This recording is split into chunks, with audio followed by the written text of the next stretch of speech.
Bienvenue dans le Social Club d'Orange et on décerne nos Oscars aux 3 meilleures actus digitales de la semaine. Et non, c'est promis, il n'y a pas d'erreur sur les gagnants. Allez, c'est parti. Breaking news. 17 ans après ses débuts, le Nokia 3310 est de retour. C'est ce que viennent d'annoncer les dirigeants de la marque finlandaise au Mobile World Congress, le salon annuel dédié à la téléphonie. L'inoubliable Jurassic Phone s'est vendu depuis l'an 2000 à 126 millions d'exemplaires.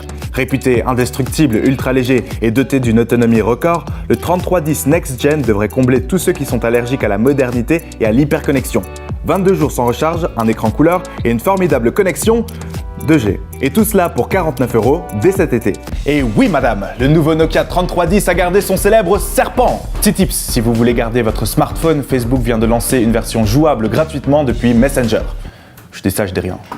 C'était la star du Mobile World Congress, la 5G. Sans surprise, le successeur de la 4G dans quelques années vient de faire son show à Barcelone et on commence à entrevoir ses nombreuses possibilités. Un débit jusqu'à 10 fois plus rapide qu'aujourd'hui, 2 fois moins gourmand en énergie, un demi-milliard d'abonnés à l'horizon 2022 et 22 millions d'emplois à terme pour le secteur des télécoms. Orange jouera évidemment un rôle majeur dans cette révolution. Pour fêter cette transition vers le monde de demain, l'opérateur disposait cette année d'un stand au Mobile World Congress 3 fois plus grand que les années précédentes. Des démos et des startups y étaient présentés tous les jours et surprise sur le stand avec le passage d'un invité de marque, le roi d'Espagne.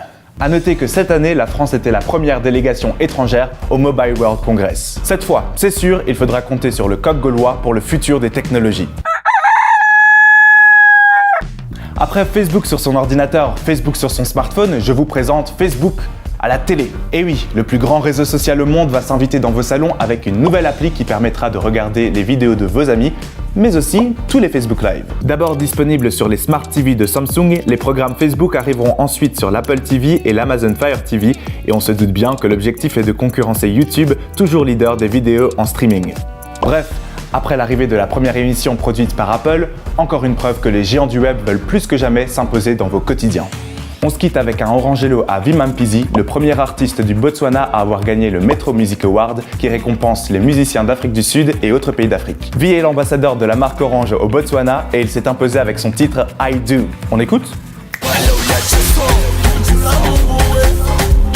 Ok, pas mal du tout. Bon, on se retrouve la semaine prochaine et laissez-moi vos commentaires, j'adore ça.